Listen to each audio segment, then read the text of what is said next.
Le président russe dit qu'ils sont prêts pour la guerre nucléaire. Ça rigole plus. Sommes-nous vraiment prêts pour une guerre nucléaire ? Du point de vue technique, bien sûr que nous sommes prêts. Nos missiles sont constamment prêts au combat et notre armement nucléaire est largement au-dessus des autres. Cela ne signifie pas que nous devrions rivaliser par le nombre d'ogives ou de porte-avions, mais nous devons en être conscients. Ils développent tous leurs composants, et nous aussi.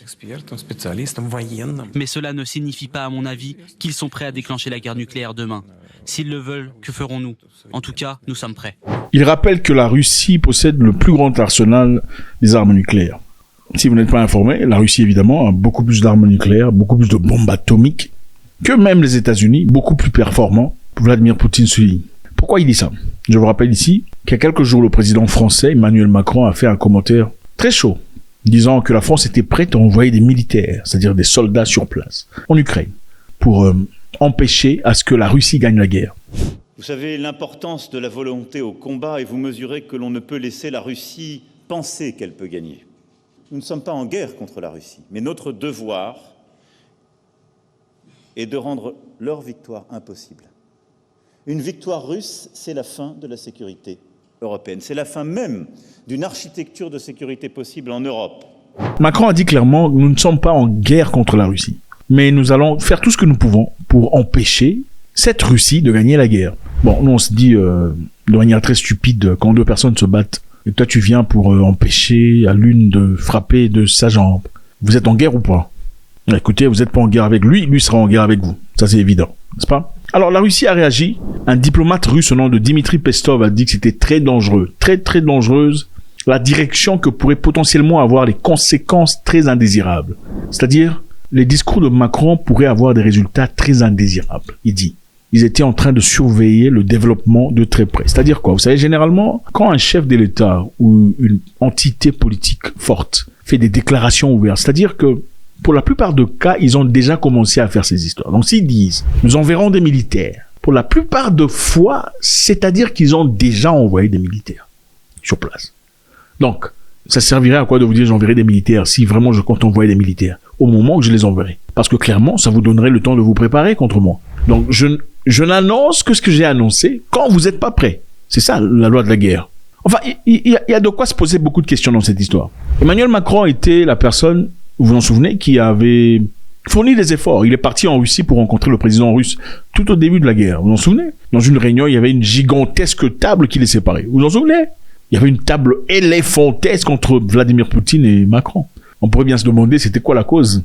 Clairement, Poutine ne voulait pas être à proximité de Macron. Je sais pas si peut-être que...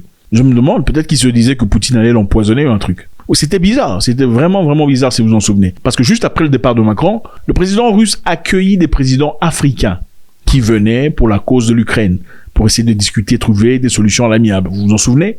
Mais en ce moment-là, contrairement à ce qui se passait avec le président français, le président russe avait étreint, embrassé les présidents africains, chose qu'il n'a pas fait avec Macron. Ils étaient assis à proximité les uns des autres.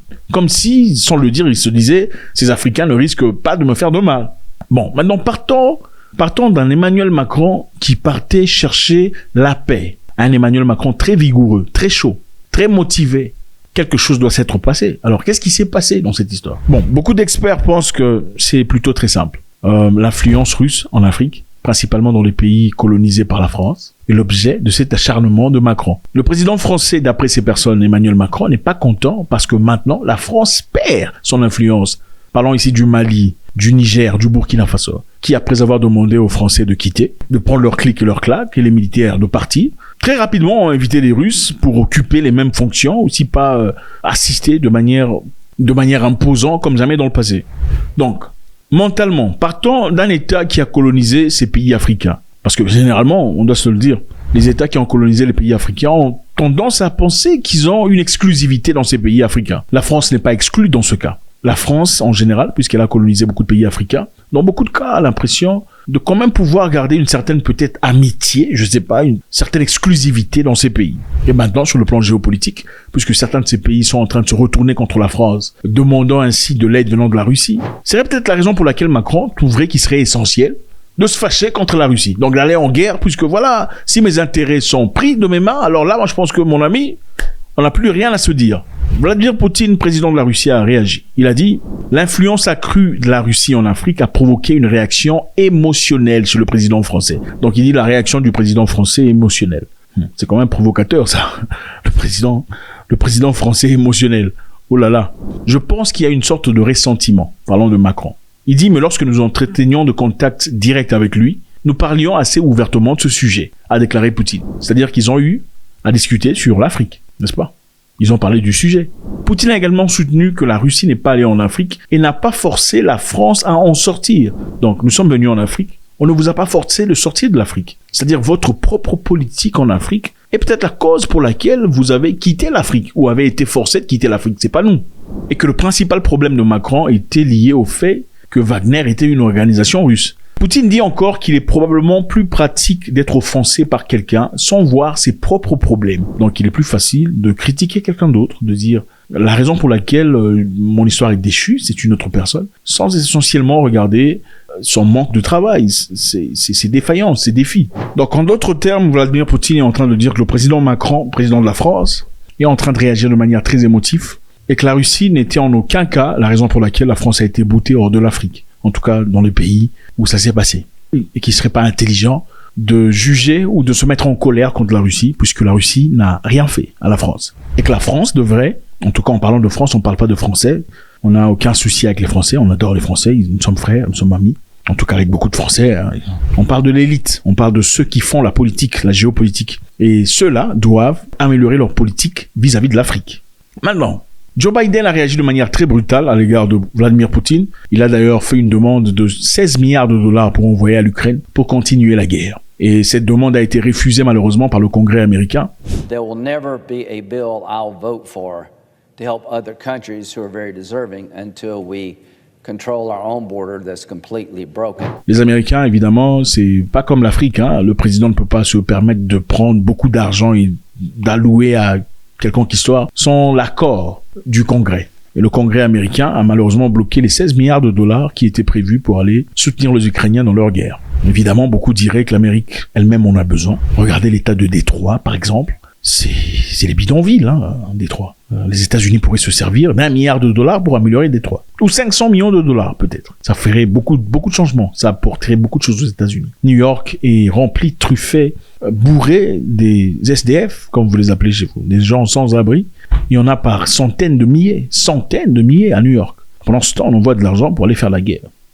C'est pas tout à fait intelligent, comme le diraient beaucoup d'experts, en tout cas. Alors, Joe Biden a été bloqué dans sa demande de 16 milliards de dollars. Mais il a quand même pu débloquer 300 millions de dollars pour donner à l'Ukraine, pour continuer à faire la guerre. Pourquoi Biden le ferait? Évidemment. Joe Biden le ferait parce que il est candidat à la présidence aux élections prochaines. Donc, il est important pour lui de faire un mouvement brusque, un mouvement fort, pour démontrer sa capacité de continuer à gérer le pays. Sinon, les investisseurs et tout le reste vont lui tourner le dos. Il est donc important qu'il fasse quelque chose de brutal, question de bousculer tout le monde.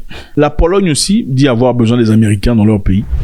Russia's aggression against Ukraine clearly demonstrated that the United States is and should remain the security leader. We Poles believe in America. We believe that Poland and Europe need more America, militarily, politically, and economically. More American spirit in thinking and acting.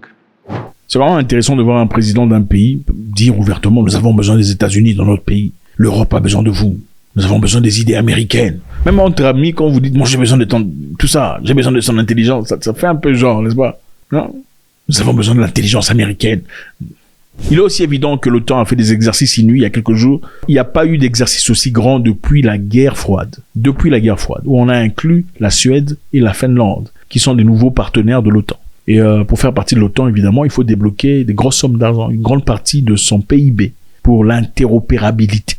Moi, je me pose la question de savoir, tu n'as aucun problème avec la Russie et l'Ouest. Pourquoi tu viens t'interposer ou prendre de position? Je sais pas, je me demande. En parlant de la Suède, par exemple. Nous savons que les dirigeants sont... enfin, bref, je ne veux pas entrer dans ces... Vous risquez de me qualifier de misogyne. Mais je me demande, pourquoi prendre position dans une histoire qui ne te regarde pas? Mettant ainsi à ouverture une possibilité de guerre avec ton peuple. Moi, je ne sais pas.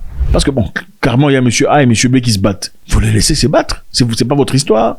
Pourquoi vous prenez position? mettant ainsi la vie de jeunes personnes en danger. Parce qu'en réalité, ceux qui sont envoyés à la guerre ne sont pas leurs enfants, hein, pas du tout. Hein. C'est vous qu'on envoie à la guerre. Et généralement, vous n'avez pas choisi cette guerre. Pendant qu'eux vont se cacher dans de bunkers, au bunker.